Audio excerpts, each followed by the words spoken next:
Welcome to whatever podcast number 26.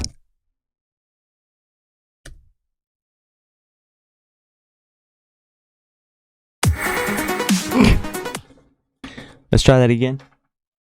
Wasn't ready.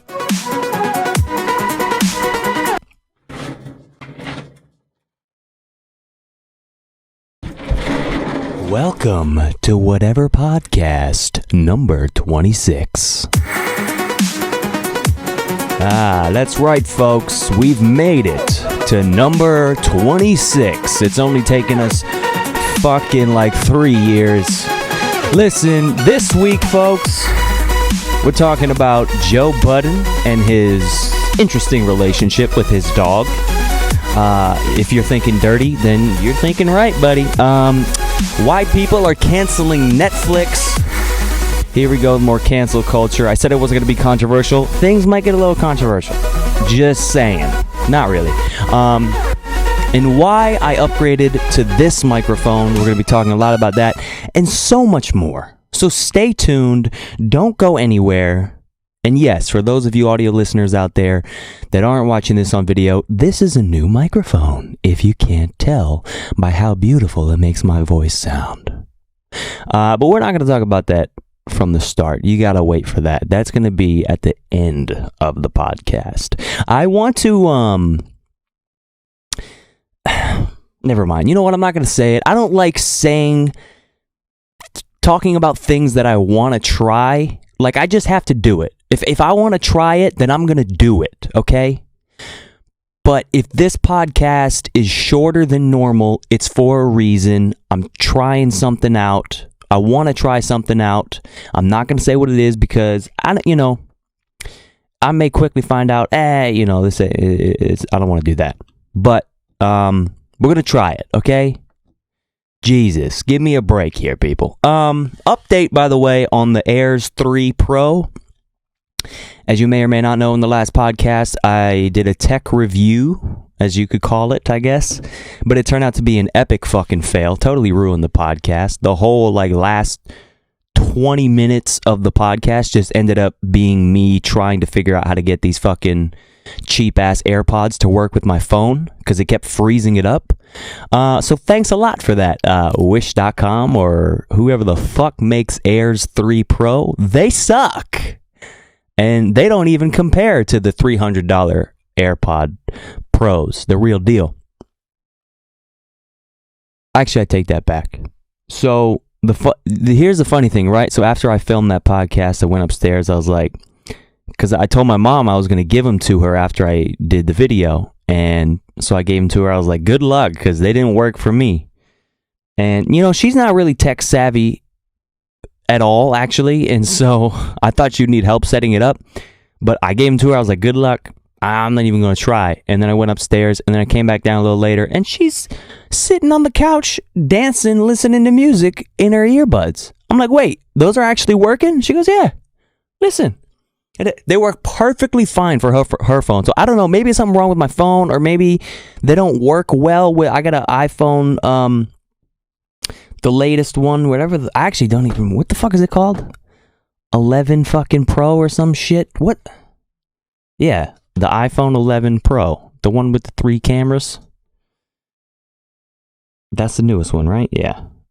I don't know, maybe it just doesn't work with that phone and it freezes it up, but it worked perfectly fine for her. So anyway, I listened to them and they're not bad. For $20 earbuds that look exactly like the real AirPods, I think it's actually worth it. If you're somebody that doesn't really care a lot about audio quality, you just want a good pair of earbuds for a low price, and you want to look like you have the real AirPods Pro, I actually recommend these. The AirPods 3 Pro. You can get them on Wish.com.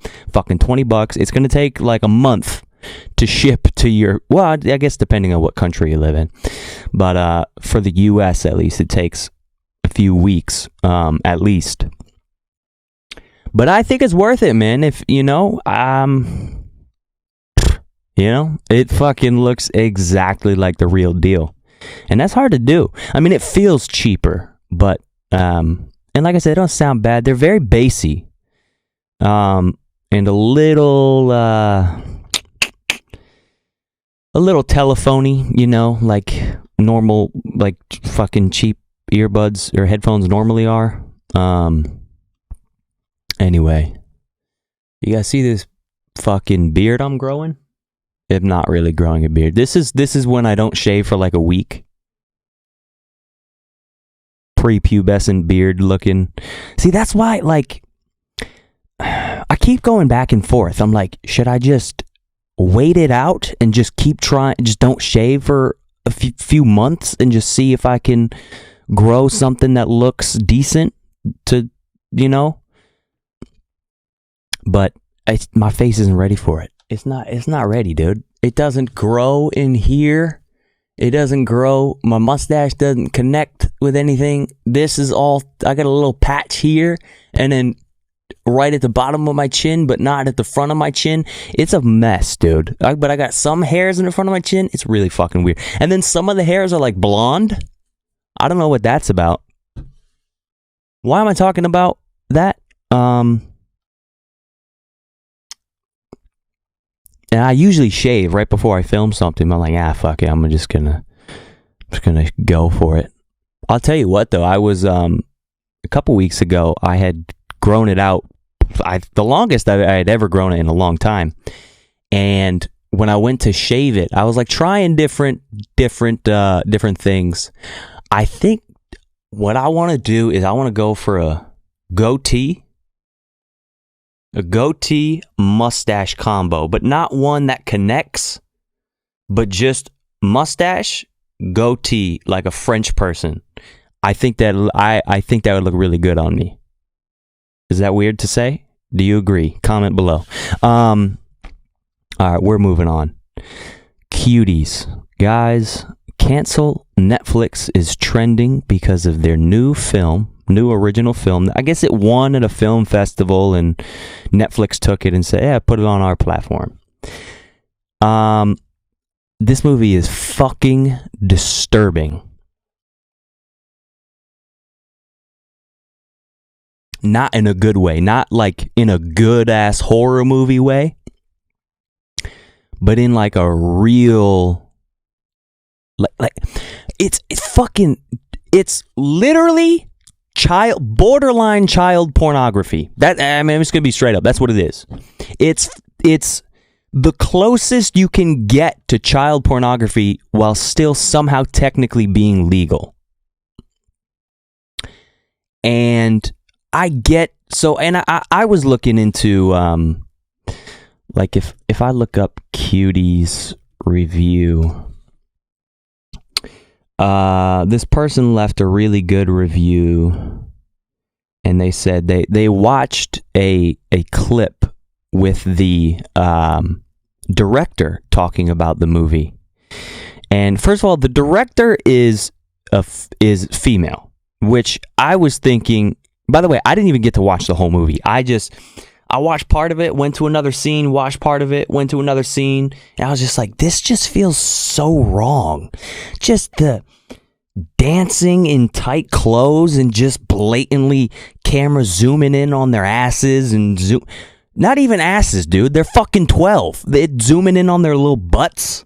It's weird. It's weird. And I get the point of the film. So this person that reviewed it watched this clip with the director, and she was like, yeah, you know, this is about how there's a lot of young girls nowadays that are like this, that want to be like the girls they see on Instagram, the models and everything they see on Instagram, the dancers they see on Instagram. And it's about these group of girls that are living life like they're fucking in their 20s, and they're barely in middle school. Like, and I think the film could have been portrayed in a much better, more appropriate way, but it's so wrong. Everything about it is so wrong. Like, I'm not exaggerating. Like, I would skip to a random scene, watch a little bit of it, and it just every scene turns sexual somehow in some way. I turn to a scene and it, okay, the two girls are sitting in her bedroom talking about something. Oh, okay, this is all right. What are they talking about? And then the camera zooms out and they're both sitting on her bed and they start having a fucking pillow fight. They start having a pillow fight. Dude, that's the start of every fucking lesbian porn scene ever. A pillow fight. And and there was something else where I don't know if it was like fucking, they were like a photo shoot, and I think they had lollipops or something, and they were all like, or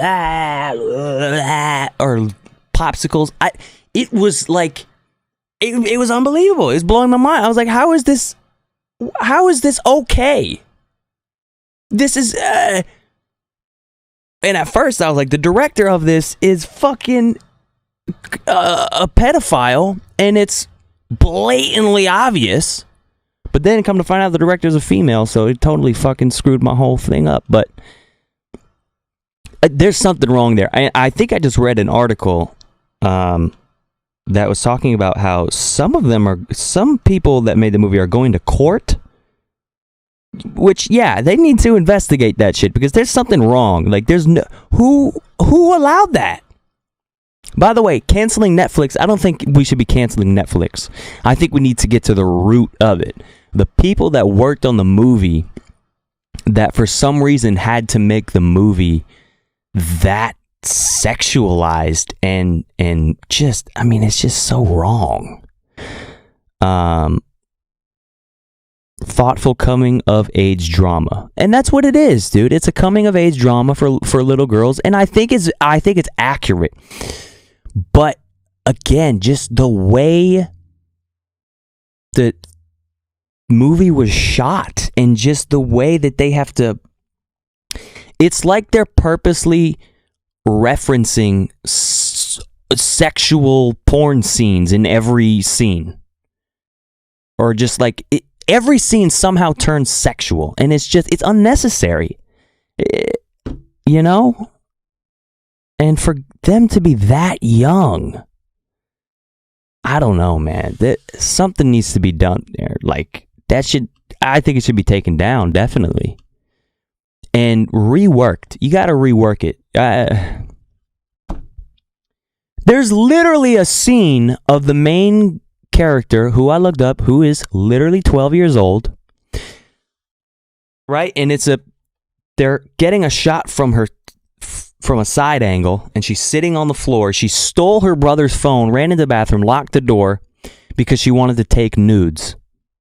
And she's sitting on the floor, and the camera's at a side angle with her midsection just out of frame, and you can see her pull down her shorts, pull down her underwear, and snap a picture like that. She leans over and snaps a picture like that.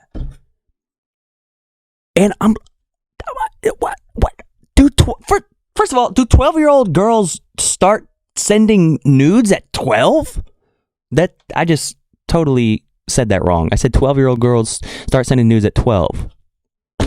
You know what I mean? Is that true?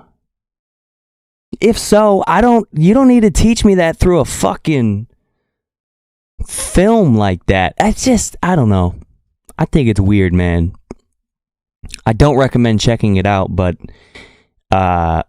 if you feel like you want to see what's up, you can scroll through it, but I don't think you'll be able to watch the whole thing. Like I said, it just made me feel so just wrong and dirty. I was like, God, why am I watching this? I don't know. Maybe it's not for me. Maybe I'm not the demographic they're looking for. Maybe they're looking for younger girls to be watching it. But still, like, that's something out there that pedophiles can watch and fucking touch themselves to. Like, that's weird. That's the weird part. And the fact that they don't understand that or don't think that they're gonna get that demographic, I don't know. Anyways, here we go. I got something that's gonna lighten up the mood a little bit, okay? It's this TikTok I found. It's called Dad Uses 100% of His Brain. 2. Oh, it's the second one. Okay, I haven't seen the first one, but here's the second one. You have to get the $5 bill without moving the hand sanitizer. Okay. Or knocking it over. Gotcha. And if you can't do it, then I get the $5. Okay. But I can't do it. Because that's glued to the $5 bill. No, it's not. So Oh, schooled, bitch. Wait. That's not how you... Owned. So for those that are listening, this girl has hand sanitizer on top of a $5 bill. She says, so you got to get the $5 bill without knocking over the hand sanitizer, and then you can get the $5 bill. And he goes, well, yeah, but I can't do that because that's glued to the $5 bill. She goes, no, it's not. And she goes to show him, quickly lifts up the hand sanitizer, and the dad just snatches the $5 bill. Schooled, but I want to see if I can actually do it. So for those of you watching, hopefully you can see this hand sanitizer on top of this 20. Sorry, I only have 20s. I don't have 5s. Oh, that was easy as shit, dude. What? That's easy as fuck. DoorDash hand sanitizer. I guess this is my brother's. My brother does DoorDash. I didn't know he got hand sanitizer from them. That's pretty cool. I got masks from Uber, but just like the fucking generic blue disposable ones. All right, now I got 2 hand sanitizers. That's too easy, man. That's... What was even the... Was she gonna do something if he tried... Was she gonna, like... just knock over the hand sanitizer herself? Like, how did she think that he wasn't going to be able to do that anyway? Even if he didn't trick the fuck out of her? Stupid. Okay, what do we got next? Oh, Mike Tyson, bro. This dude... By the way, he was on Joe Rogan recently. Excellent fucking podcast. I love hearing about Mike Tyson. And it's funny because the last time Mike Tyson was on the Joe Rogan podcast, he was like, yeah, I'm retired. I'm probably not going to ever go back. You know, I'm done. And now this time around, he's like, yeah, dude, I've been training for months. I'm fucking ready to go. He's preparing for his first fight. I think it's coming up in October. Because his last fight was in 2005 with this dude, Kevin McBride, which actually Mike Tyson lost that fight. Hence probably why he hasn't fought since. But I've got this fucking intense video of Mike Tyson training. I don't think I can have the sound because I think there's just music. Although it's kind of better with the sound, but yeah, I don't know if that music is copyrighted. Fuck it, I'm gonna play it. Look at this beast, bro.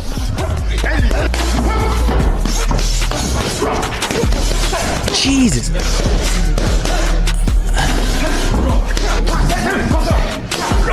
The smack you can hear, and just him putting his full body into it, like, bro, Mike Tyson. Can you imagine being the dude that has to be fucking punched for Mike Tyson's training?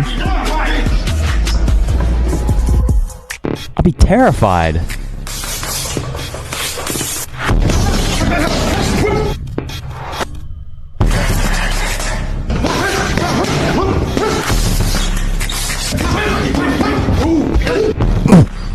He backed away. He's like, oh, stop. That'd be me.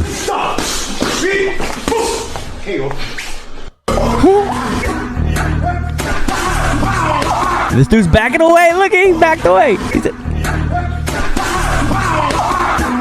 That's funny, dude. What a beast. I'm excited though. I go on and off getting into getting into fights, but I'm excited for this. I'm definitely gonna be watching that one when he does it. What time we at? 22 minutes. Okay, we're doing pretty good. We're doing all right. All right. Joe Budden was in the news. Okay, because in his podcast recently, I thought this was Hold on, let me look up Joe. Oops, that's me. Let's pull up Joe Budden.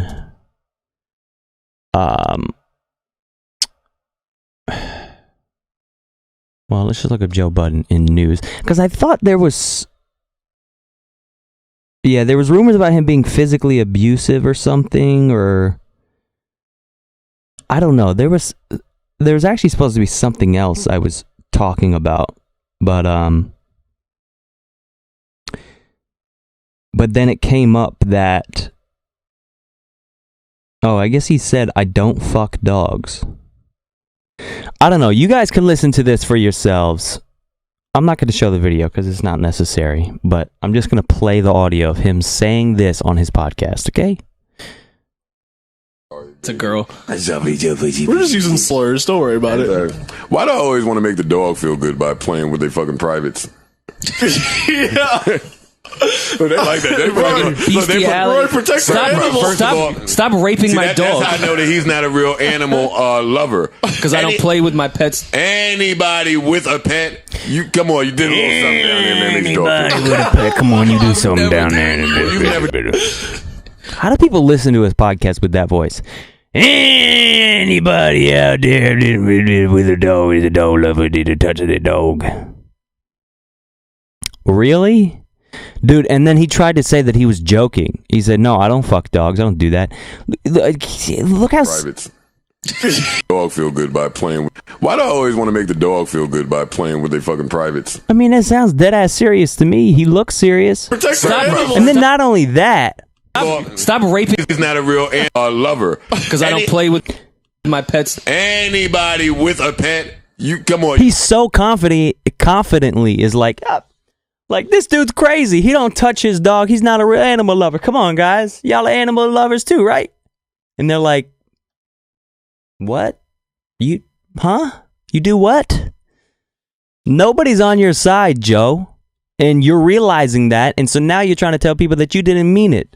You meant it, dude. Be honest. You fucking touch your dog, you weirdo.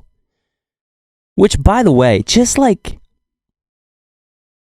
even thinking about, like, I don't, like, a dog is family, their sexual release is way beyond anything I want to deal with, way beyond anything I want to have to think about.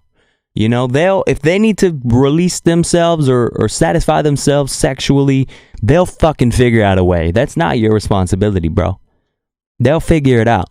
You can love your dog, you can cuddle with them, give them kisses, and but their private parts is their private parts, and they decide what they want to do with it.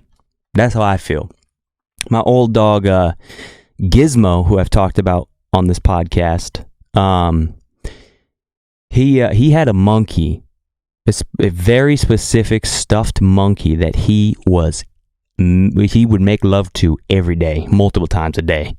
And I thought it was funny to see it, but I was always like, all right, you do you, man. I don't want to be a part of this. I don't want to watch this. I don't want to, because it made me feel uncomfortable, but it was funny. But I mean, they don't give a shit. They're a dog, dude. They're just gonna, but for you to go and touch your dog because you feel like you need to they need to be sexually satisfied, it's just wrong on so many levels. There's so many wrong things we're talking about in this podcast. It's kind of sad. And I said we wouldn't get sad, goddammit. I said we weren't going to talk about anything controversial and we weren't going to get sad, and that's all we've been fucking doing. All right, now I got King Crook's Q. That's what I was going to call it, by the way. I could not figure out for the life of me what the fuck I was going to call it in the last podcast. I think I called it fucking Crook's Q of the Week. garbage. I was like, CROOK'S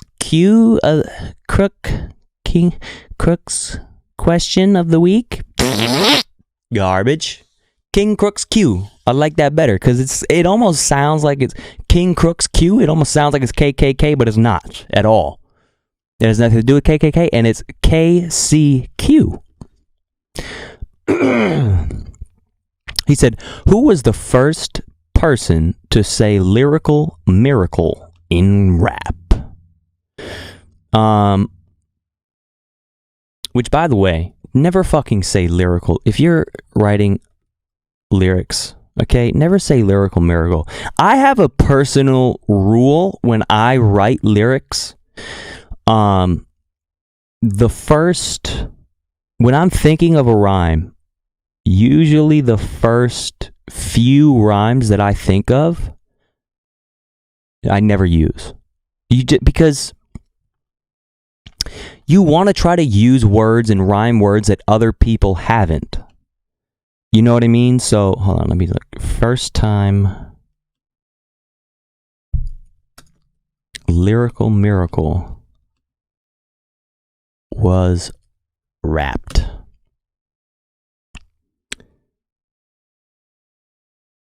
Where did lyrical miracle spiritual individual? Well, that's from the I think that might have been the first time I heard it, because that was in like 2010, the Shady Cypher, and he kind of just started off his verse as a troll and just went lyrical miracle spiritual individual in your swimming pool or something like that, and I always thought that was really funny. But people have seriously used lyrical miracle in raps, but that's like 80s and 90s. Damn, I wish I hadn't King Crooked lyrical miracle Twitter, because there was people that were responding to it.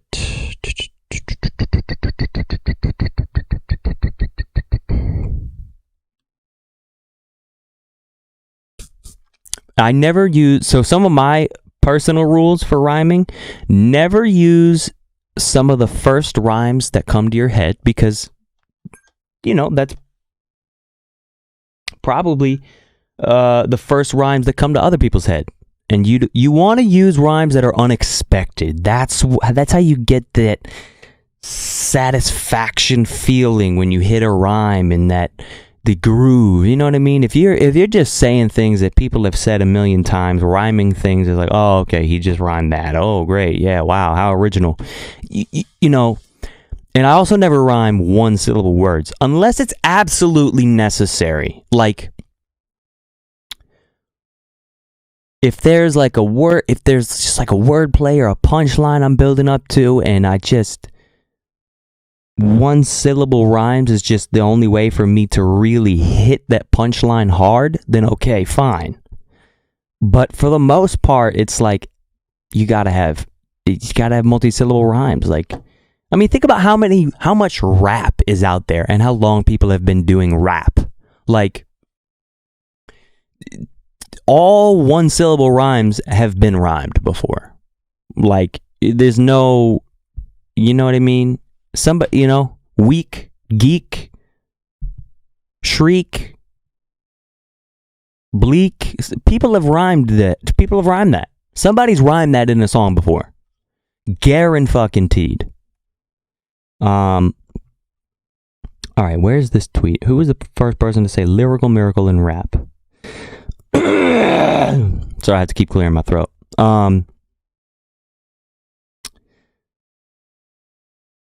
Recording stopped due to insufficient memory. Fuck it, I got this camera. Big Daddy Kane, he said, so pick a BC date, cause you are history.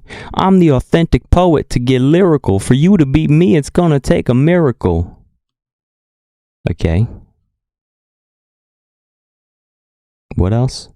In a rap, it was Will Smith in 1988. He was the DJ on the rapper when he, in a song, oh, he doesn't even really know. This was 3 months before that last track I just read. They said, where is it? Oh, to change your mind and to make you dance to this lyrical miracle, this musical discovery. But yo, I want to chill for a second. Yo, Jeff, cover me. I don't know who that is. Lyrical miracle, spiritual individual in your swimming pool and subliminal. I envision you in my living room. That's a stretch.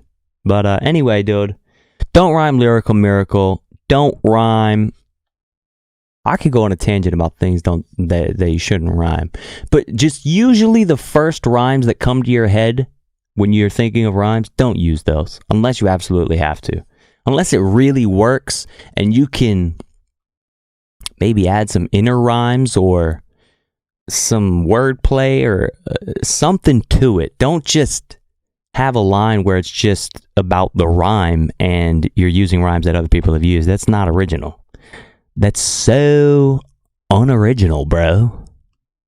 All right, and finally, let me take a sip of my coffee. God damn it.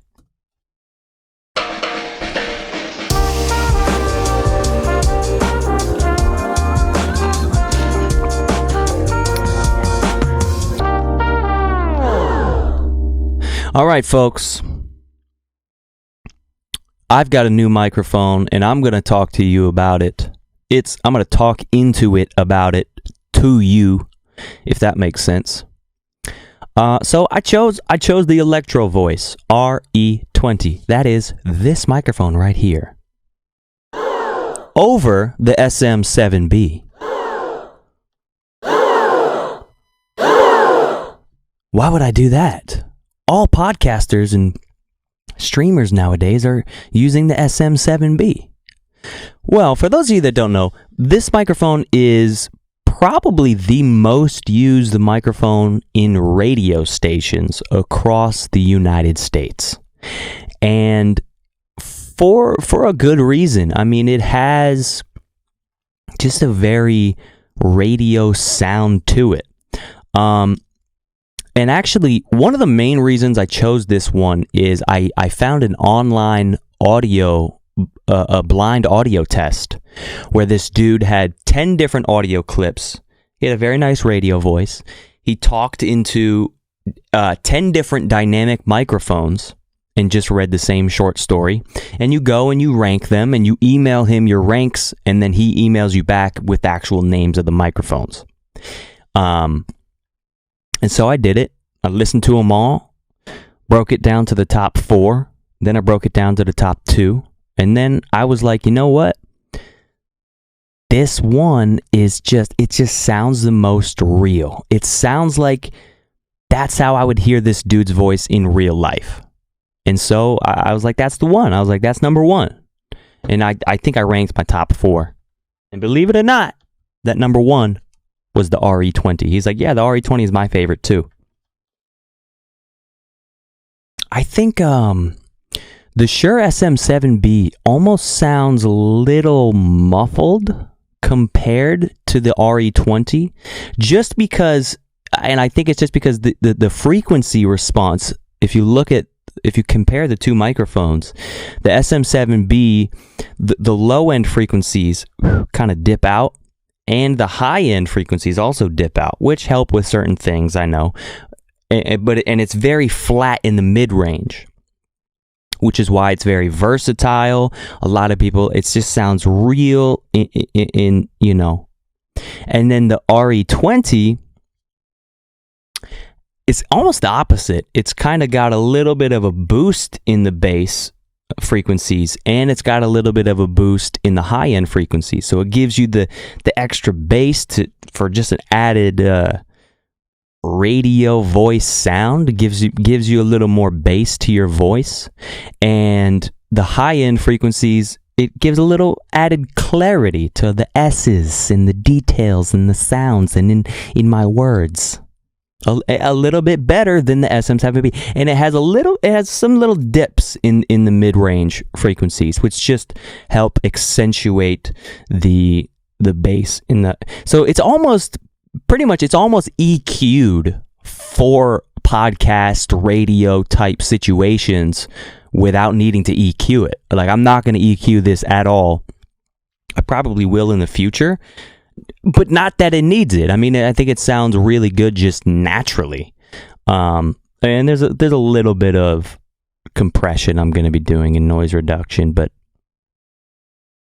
so, and for those of you that, I actually used to use the SM7B on this podcast all the time, but that was actually my brother's microphone, and since he works in radio and because of all this coronavirus shit going around, he needed it back. He has to record shit from home now. And so I was like, damn, all right. I really love that mic, but okay. And then, so I quickly was like, man, I really need to, because then I started using this one, right? The Bluebird, which I love this microphone for vocals. For the podcast, I just think it's a little too bright. I think it causes some problems in the S's, and it just sounds too hyped. It almost hurts your ears. And it's also a condenser, so it just picks up ridiculous background noise. And if people are walking around upstairs, I mean, you hear it all clearly. So, but this is a really good vocal microphone. I've been using this for my vocals recently. And I've also been looking at some other condensers specifically for vocals. But I wanted a microphone specifically for the podcast. And, most podcasters I see using the SM7B. I'll say it. But one thing to note, like some of my favorite podcasts, right? You got the Joe Rogan podcast. He uses all Shure SM7Bs. Then you've got the Your Mom's House podcast, and they use all RE20s. And then you've got the H3 podcast, where Ethan uses the RE20 and Hila uses the SM7B. So he uses both simultaneously. So both microphones are definitely a staple in podcasting. And this one is certainly a staple in radio. And I was also looking up a bunch of Twitch streamers and stuff that use this microphone. And actually the infamous Pokimane, she's a very famous Twitch streamer. She uses the RE20. And she also gave me the idea to get this shock mount. This isn't the shock mount that Electro-Voice makes for this microphone. That one is like fucking $100. And they also sell this microphone to say that it has an internal shock mount. So why the fuck would I spend an extra $100 on a shock mount when I can get this universal one for $20 on Amazon, and it works perfectly great. It works fine, and I think it looks better. I'm gonna say it. I think it even looks better. Speaking of looks better, I will say the SM7B does look better. It just looks so sleek and discreet. It almost just blends in with any black mic stand. It just looks like it's part of the stand, and the tubular shape of it, and the way that you don't plug the XLR cable into the back of the mic, but instead you plug it into the side, right where you screw in the thing, and it's got a nice screw, so you don't have to turn the whole microphone to screw it on a stand. There's a lot of physical pluses to the SM7B, and also it's a more versatile mic, right? That's, when I made that tweet out, and I did like a little poll tweet, and I asked you guys what microphone I should get, the RE20 or the SM7B. Kevin Crust, who I very much trust with audio advice, he came to me, he responded, and he was like, you should get the SM7B because it's more versatile. They're both great for podcasting. But the SM7B is more versatile. It's more usable for vocals, whereas most people probably wouldn't use this one for vocals just because it has a natural broadcast radio sound. But that's why I like it for the podcast. I don't plan on using this for vocals. I think I could. I think it'd be usable for vocals, but I don't think I would. I think I'll stick to my Bluebird for now. But to my advice to anybody out there starting a podcast,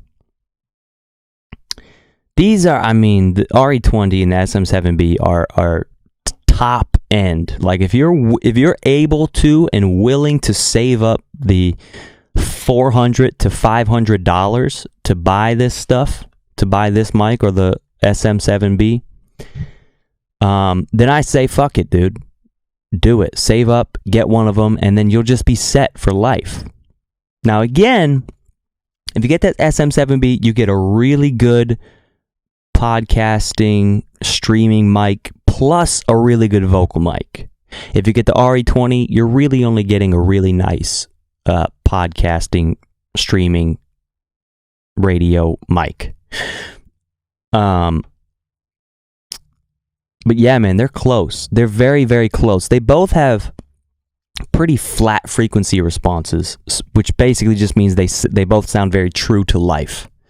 But to me, the RE20 has the slight edge, specifically for podcasting, over the SM7B. I said it. And I've actually come to really like the look of this microphone. You know, it just has an old school, classic radio look to it. Like some of my earliest memories actually are getting to visit my dad at work at the radio station, and I just getting to sit up on the microphone and act like I'm talking into it. And it was these microphones, all RE20. I visited multiple radio stations that my dad's worked at, that my brothers worked at, and they all use RE20s.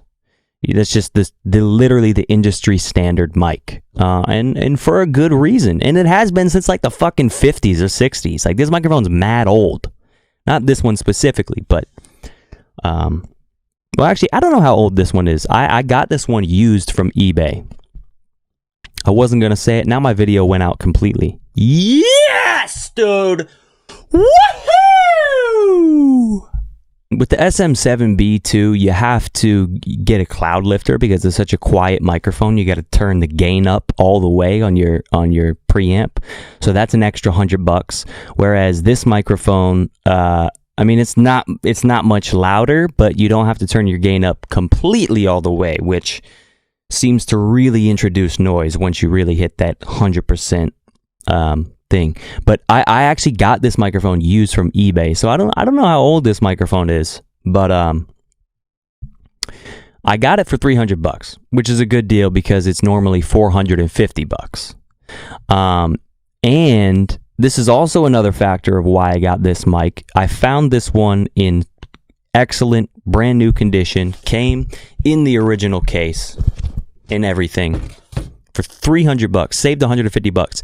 The SM7B not only is sold out brand new, which is $400, but you try to find a used one on eBay and people are selling it for more than the price of it brand new. They're selling it for like $450, $500. I saw one that was $600 that people were bidding on. People are bidding on used SM7Bs for higher than the price of getting a brand new one. Which maybe should be a sign like, hey, this microphone is fucking popular, dude. People are buying the fuck out of it. But I said, you know what? Another reason to get the RE20, I can get it for cheaper. When normally this microphone actually runs more expensive than the SM7B brand new. Have I said everything I need to say about it? You know, it's got an internal wind filter, which I think actually works pretty decent. You know, I'm talking right up into this thing with no wind filter, and you're not really getting any plosives, and you're not getting any blow sounds, blow sounds. Also, this is a fucking giant mic. This microphone's bigger in real life, dude. I'm telling you, and it's heavy as shit. I thought this microphone was heavy. This microphone, my Bluebird, on this shock mount, I thought was heavy. This microphone alone is heavier than this whole little setup right here. This thing's fucking, it's like 4 or 5 pounds, I feel like. Maybe not that much. Like 3 pounds. You could use this as like a weight to warm up your muscles, you know? So anyway, yeah, man, it just, I just think that this microphone, and again, you know, when you start getting into really expensive mics like these two, like the SM7B or the RE20, it really comes down to preference. How does it sound with your voice, right? I actually watched this reviewer, Podcastage, who does excellent mic reviews.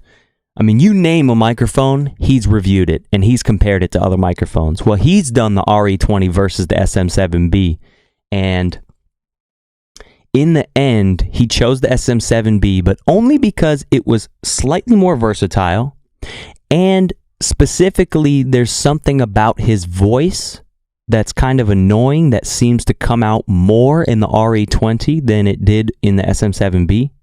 And so that's something to think about when getting a microphone too. What kind of voice do you have? What kind of what kind of people with different types of voices are using what microphones? You know what I mean?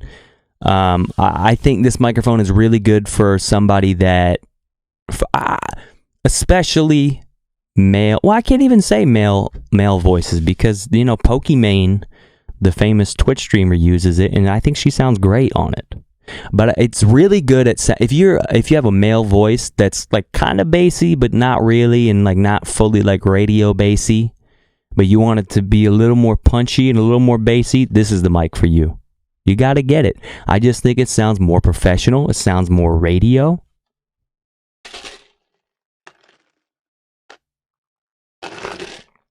And that's it, dude. That's it. That's my review. That's why I chose this microphone, because it sounds, to my ears and with my voice, better for spoken word applications specifically, and that's what I needed a mic for, and this one was superior to me. Okay? There. I fucking said it. And I don't need to say it again. I said that this podcast may be a little shorter, and it's not. It's we're almost at an hour already. So, killing it!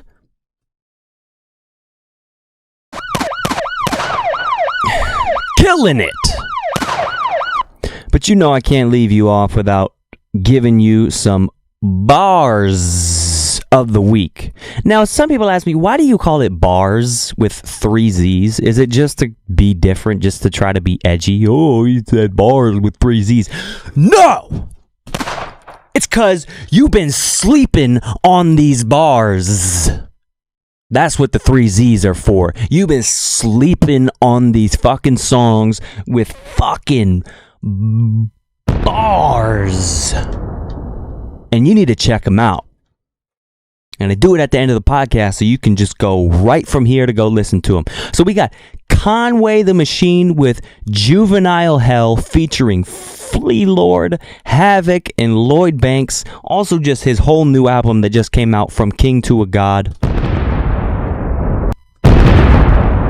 Then you've got Sue Surf. I don't even actually really know who that is. With Black Cream. Black with 2 C's. Was that offensive? Featuring Benny the Butcher. You've got Joyner Lucas's What's Poppin' remix called What's Gucci.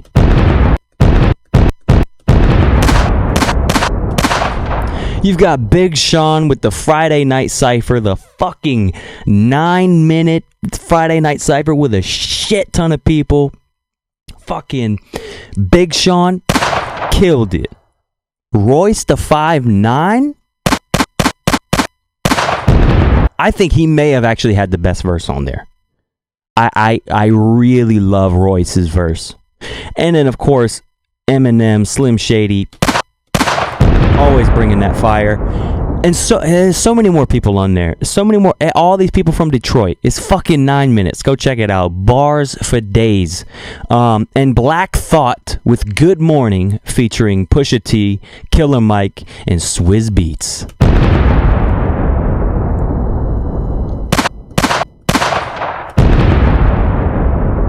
A lot of people. A lot of features. All of them have features, actually. No, that's not true.